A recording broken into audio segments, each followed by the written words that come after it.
anytime, any day. Why not right now? Stop looking up to your boss and start being your own boss. Don't work for paychecks. Work for dreams with no regrets. This is Cracking the Entrepreneur Code. If you have the passion, we'll create the blueprint.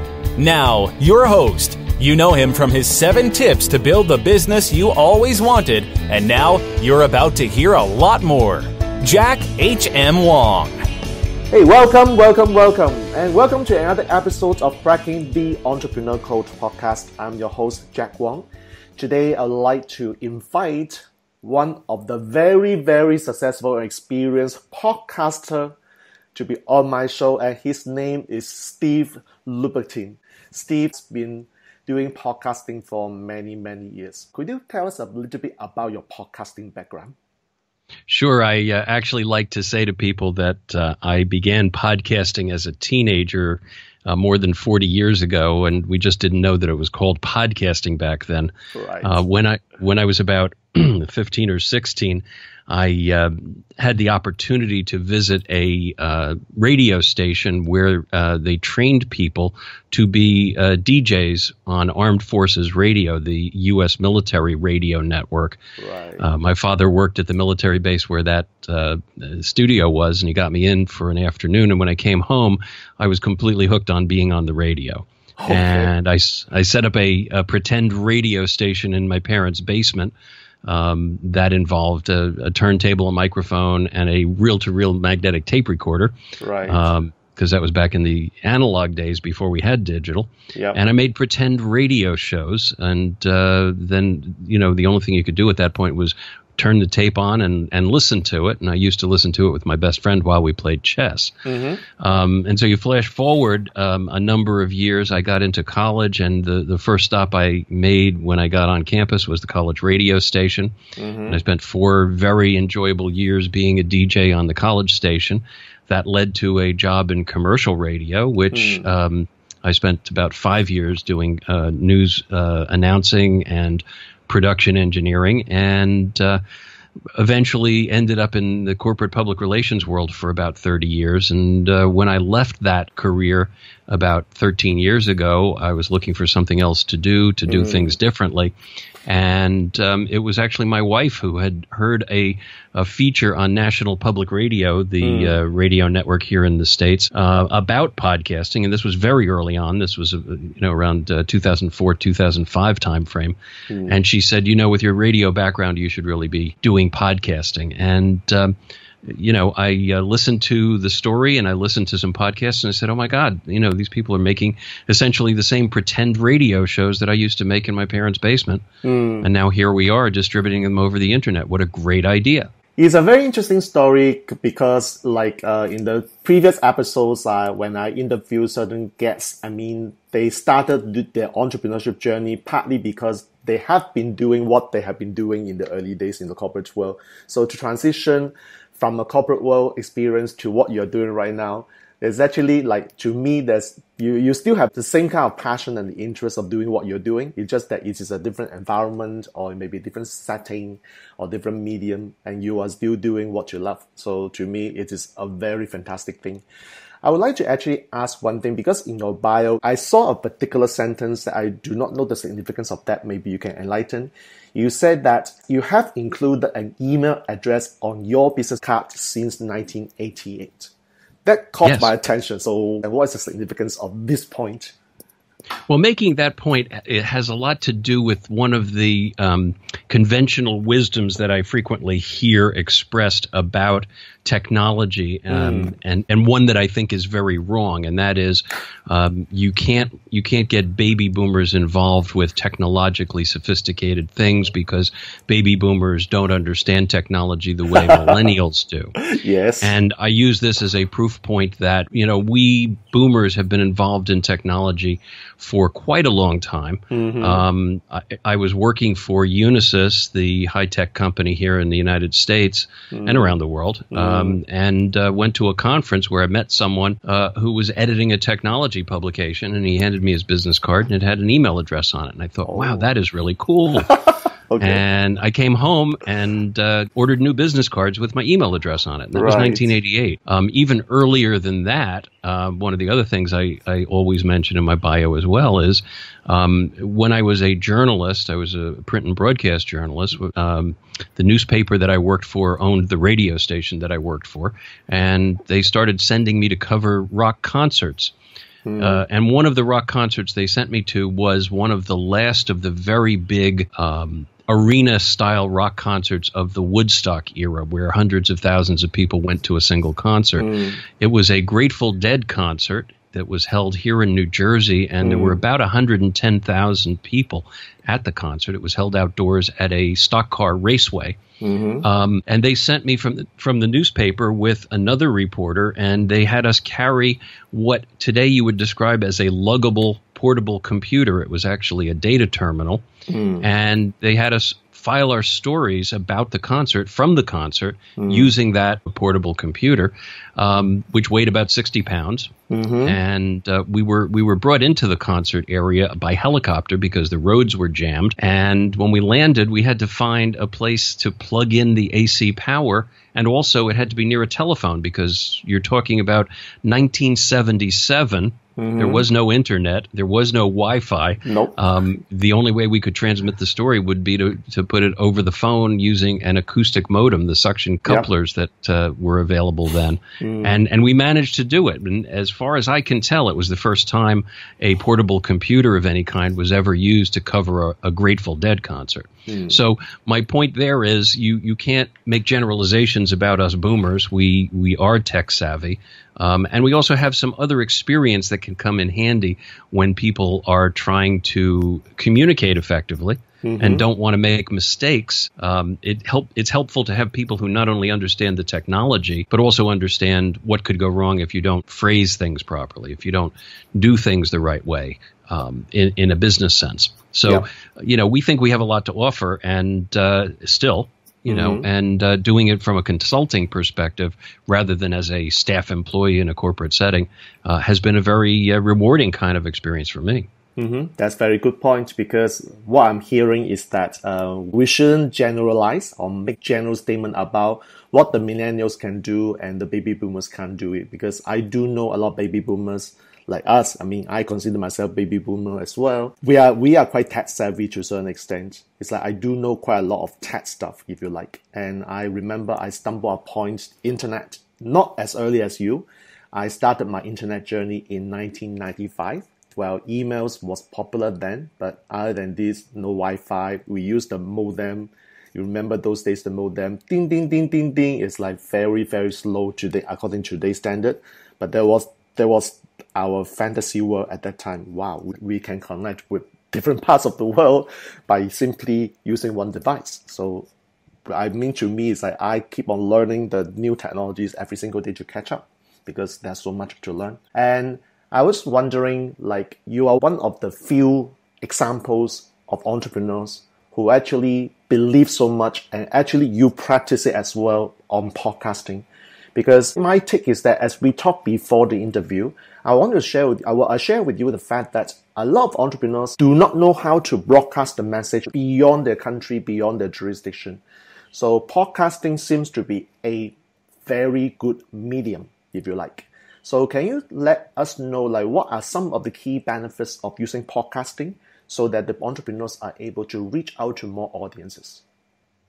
Well, I think one of the most important things is the global ability to extend your message in an audio or occasionally in a video format if it's appropriate. For many, many years, it was very difficult for someone in one part of the world to get a video or audio message conveyed elsewhere because it had to be done over traditional broadcasting systems like TV or radio. And it's very time consuming. There are no radio stations that can broadcast to the entire world, at least not commercial ones. Most, shortwave is a whole different ball game, but it was very hard to get that message out in a wide fashion.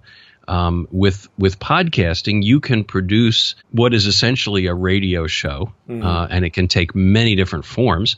And you can broadcast it to a literally global audience by simply posting it to the internet and distributing it through some of the podcasting channels. That's extremely valuable for people who want to reach potential clients in a global context. So it's just a wonderful, wonderful way to extend the reach of your message, whether it's a marketing message or a thought leadership message, whatever you want to convey. And I would like to, I pretend myself as a millennial right now because the millennial wanted to appear on certain platform.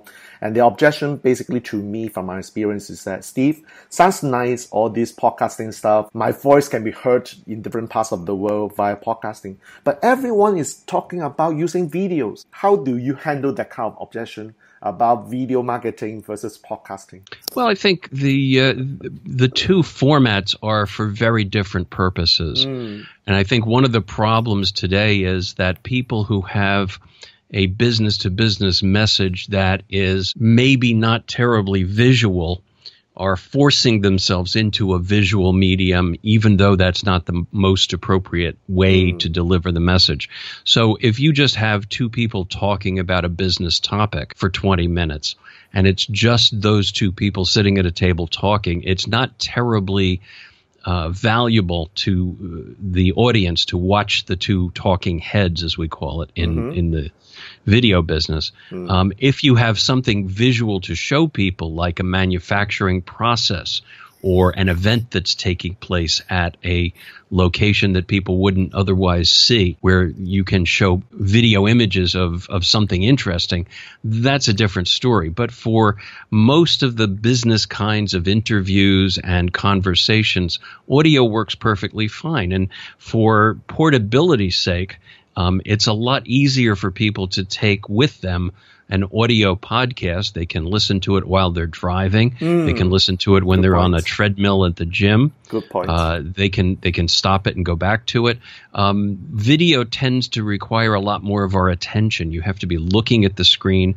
So we don't want people driving their cars while they're watching video. Nope. Although I imagine someday driverless cars will erase that issue, but not for a while. And, it's just an easier way to distribute the content for people who need to hear about something but don't necessarily benefit from seeing the two people talking or three people talking.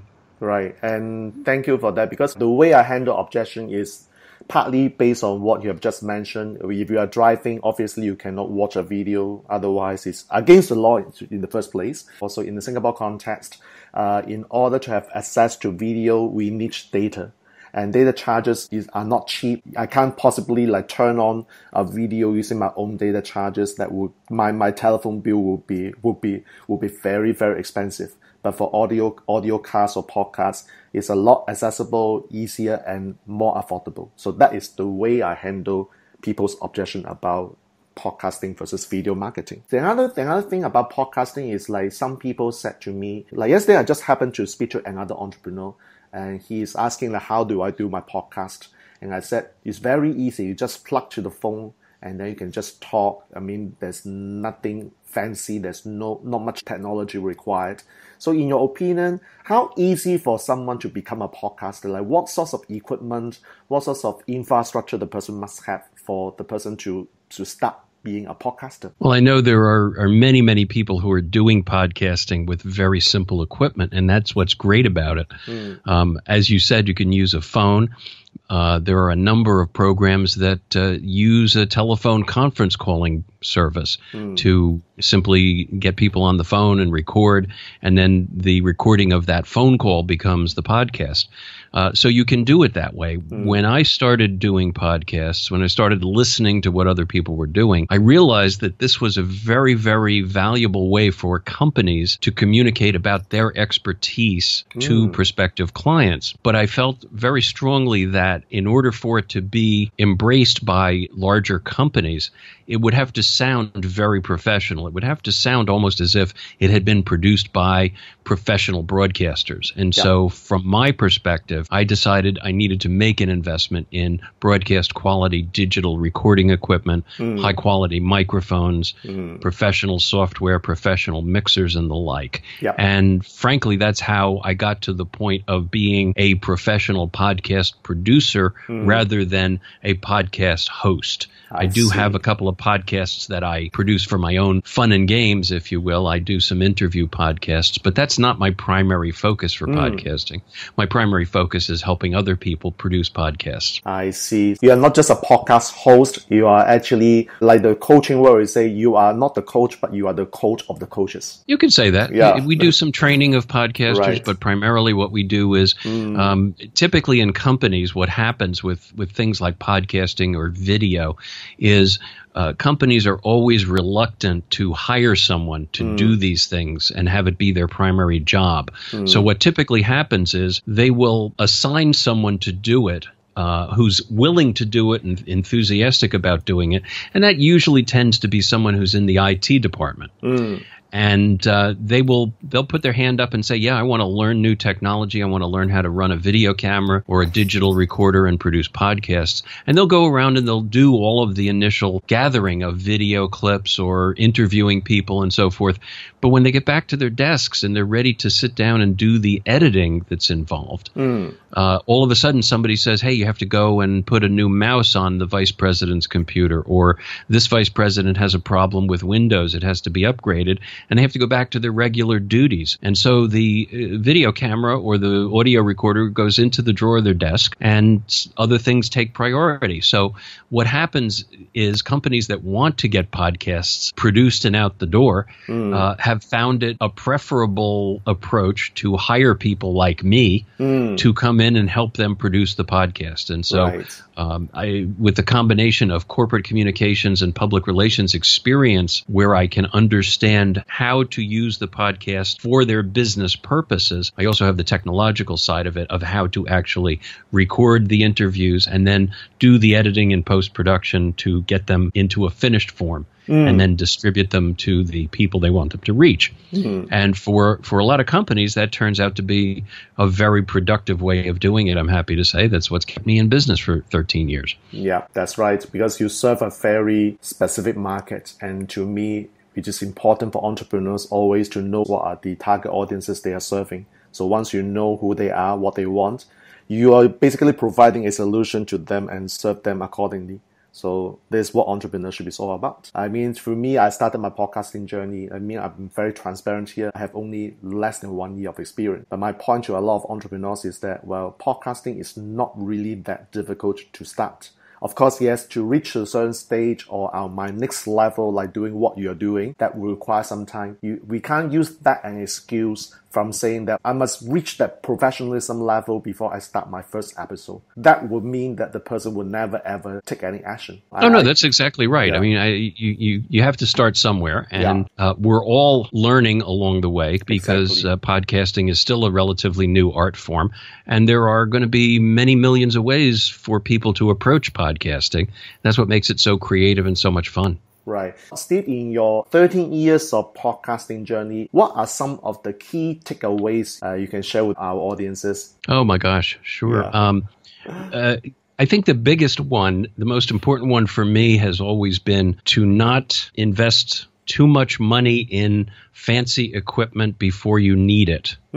People tend to go into, and this is true of almost any business, they'll go into the business and they'll buy the latest and greatest technology for that particular industry before they have the sales to support it. And so I remember quite vividly early on, we were primarily doing audio podcasts. And my wife, who is a partner in the business, said to me, what's keeping you awake at night about the business? And I said, to tell you the truth, some of the clients have started asking me if they should do video. And at the time, I did not own any video equipment. And I was very worried that in a very short period of time, someone was going to call me and say, I need you to do video now. And I'd have to be scrambling to find a place to rent the equipment and not know know what I was doing. Okay. And so in her wisdom, she said, go out and price the equipment and get yourself some used equipment so you have it.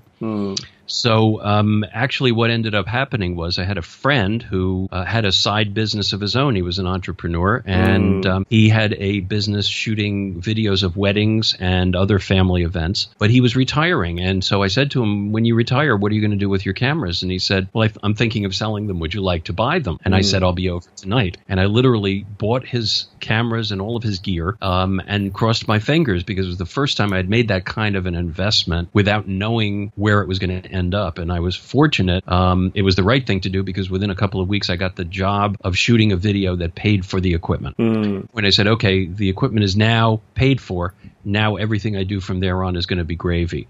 And we started promoting the video side of the business more and getting more video work. Over the years, we've upgraded the equipment, and I've had a studio, a full-blown television studio built in the basement of my home. And so I can shoot very professional-looking studio interviews and training videos of all kinds in the studio in my house. But I can also take the stuff on the road and do videos on location. And we do a wide range of videos in addition to doing the podcasts. So the business has grown, but we're always very careful not to overspend. We don't spend the money until we know that something's coming in the door that's going to cover the expenditure. So that's one big lesson. The other big lesson is to know the clients and understand what it is they need from you. It's very important that you are aligned with the client's needs. Doing podcasts for their own sake is not what most companies are about.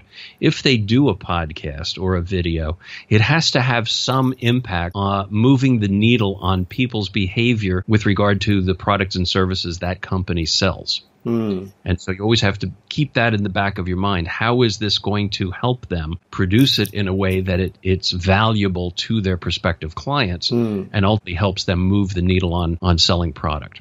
Right, that is really truly what a consultant stands for, because our client may just basically say, wow, since many people are doing podcasting, Steve, can you just create a show for me as well? So I just want to follow this trend. But as consultant, our job is not just do the podcast for the sake of doing it and get paid, but really ask, like you said, how does it serve the client's needs and wants? I mean, there's always an underlying reason why we are doing podcasting. So this is important. And I also, like for your first lesson that you've shared, that reminded me of a very interesting story 2 years ago. My former business partners, I'm not working with him anymore. He said, I need to be a video marketer. So what happened is that I need to gather a team of people who are professional videographers. I need to invest the most expensive tools, and I need to hire a studio. I say, gee, you have spent thousands of dollars, but where is your first sales? No, I need to invest first so that the sale will come. It's really the other way around. So I thank you for reaffirming this point. You do not invest heavily first without the first sale. Yep. So the other question I have is that you are the co-author of this book with Donna Papacosta, and the book's title is The Business of Podcasting: How to Take Your Podcasting Passion from the Personal to the Professionals. So would you like to share with us a little bit about this book? What do you want this book to do for people? Sure. Donna and I had known each other for a number of years. We met through social media channels initially, and back in about 2006, we attended a social media conference, although back in that time frame, it was called New Media. But we attended a conference and met in person, face-to-face for the first time, and we've stayed in touch over the years. And a couple of years ago, I guess it's about 3 years ago now, Donna contacted me and said, I've got this idea for a book, and I think we should write it together.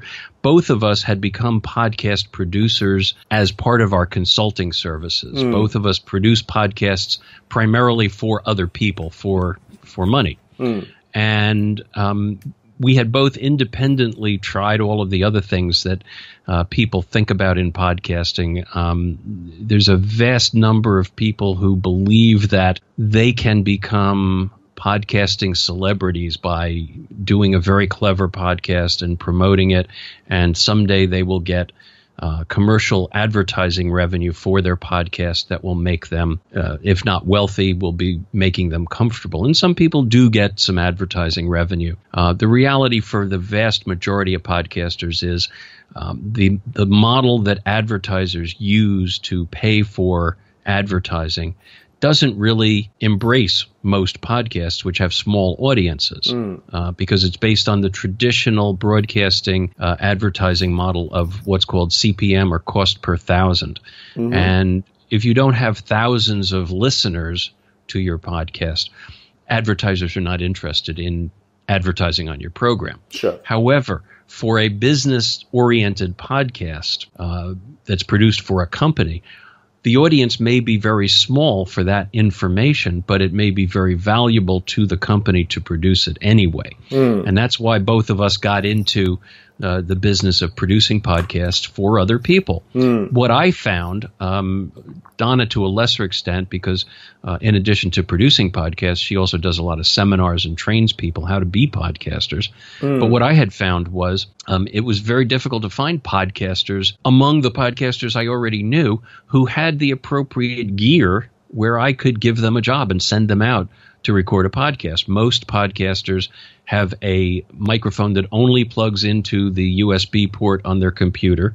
They don't have a microphone mixer. They don't have wireless microphones that they can take to a remote location. Yep. They don't have a digital portable audio recorder that they can take with them. And so it was very hard for me to offer people work when I had it. You know, I had a couple of cases where my clients wanted me in two places at once, and I couldn't do both podcasts because I couldn't find a person to do the second recording.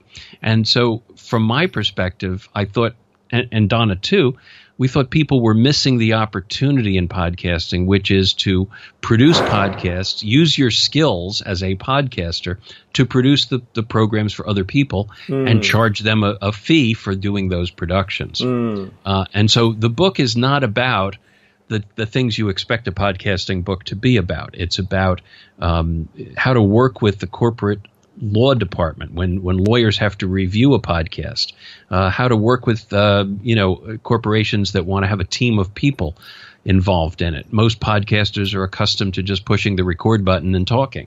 Yeah. And it's a little bit different than that. We talk about contracts. We talk about billable hours and project-based billing. We talk about all of the things you would need to know to run a podcast production business rather than be a podcaster and be famous. Right. So it's a very different dynamics. Like the next level that I see myself now is I'm still a podcaster or podcasting host.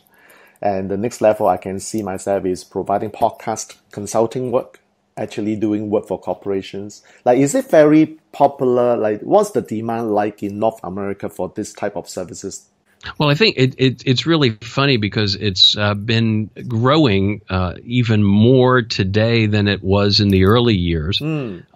Today, people understand podcasting a lot better. We don't have to explain what a podcast is. There have been a couple of very high-profile, professionally produced podcasts on the major radio networks in North America. And so people, when you mention those, people say, oh, now I know what a podcast is. And so it's a lot easier to get their attention. And many, many more organizations realize we're also going through a very dramatic decline in the number of mainstream media outlets in the United States and in other countries around the Western Hemisphere. Newspapers are shrinking, the number of journalists is going down, and the number of people producing radio shows is going down. So consequently, companies that want to get airtime on those radio stations are finding it more and more difficult. There's just not the opportunity to tell their story using traditional broadcast tools. And so podcasting becomes a lot more attractive because most companies have realized they have to now not only approach the media, but they actually have to be the media in many cases. Interesting. I do not know personally how this will happen in Asia, because in Asia, the traditional media is still there. and people still spend a lot of time and effort to advertise on TV, on radio stations. When you mentioned that, wow, this is a very interesting business, hopefully maybe 5-10 years down the road in Asia, well, this might pick up. But it gives me a very interesting perspective that, wow, this is what the podcaster can look forward to the next level of what they can be in this podcasting business. It's very insightful. In every podcast show, I always ask my guest one favorite quote, and Steve gave me this one. He says, people will go out of their way to avoid telling you no, so make sure you give them the services that will make them say yes. I think you have already explained this. Like, can you just give us a final thought of this quote, and how does it apply for entrepreneurs when they're providing the products or services to the customers? Yeah, I give clients or prospective clients what we call an assignment estimate when they contact us and ask us to tell them how much work it's going to cost to do what they want us to do. And very often you send them the assignment estimate and you never hear from them. Oh, okay, I got you. And, you go through these periods of self-doubt where you say, what's wrong with me? Why aren't they getting back in touch with me? And it's, again, my wife who always reminds me of that precise quote. People don't like to say no. They just simply don't call you. So if the answer is no, you won't hear from them. You won't hear a no. You just won't hear from them. But what you have to do is understand their problems and needs well enough that you don't get a no. You don't get a no callback. You give them what they want at the price level that they want in the budget that they're looking for. And you give them high quality results so that they keep coming back for more. That's very nice. Thank you, Steve. And I love having this conversation with you. And I hope that my audiences learn a lot. Like, the first thing that I've learned for myself is that, wow, podcasting still have a very great potential. While video marketing is very popular now, well, we still have a very niche circle from which we can spread our message. And two, thank you, Steve, for educating me, really, that what this is, being a podcast production house can be something that I can look forward to when I'm ready for that. So very insightful. So thank you, Steve. Thank you for giving us all these valuable tips, and I truly appreciate that. This is another episode of Cracking the Entrepreneur Code podcast show, and look forward to bring you another very, very experienced guest to share with you tips, wisdoms, and intelligence of his or her entrepreneurship journey. I'll see you next time, and bye-bye. To continue cracking the entrepreneur code, subscribe for more episodes and download the Amazon bestseller, Cracking the Entrepreneur Code, 7 Tips to Build the Business You Always Wanted at crackingentrepreneur.com. Learn more about author and host Jack H.M. Wong and book your 30-minute discovery session to overcome any professional challenge at jackhmwong.com/apply.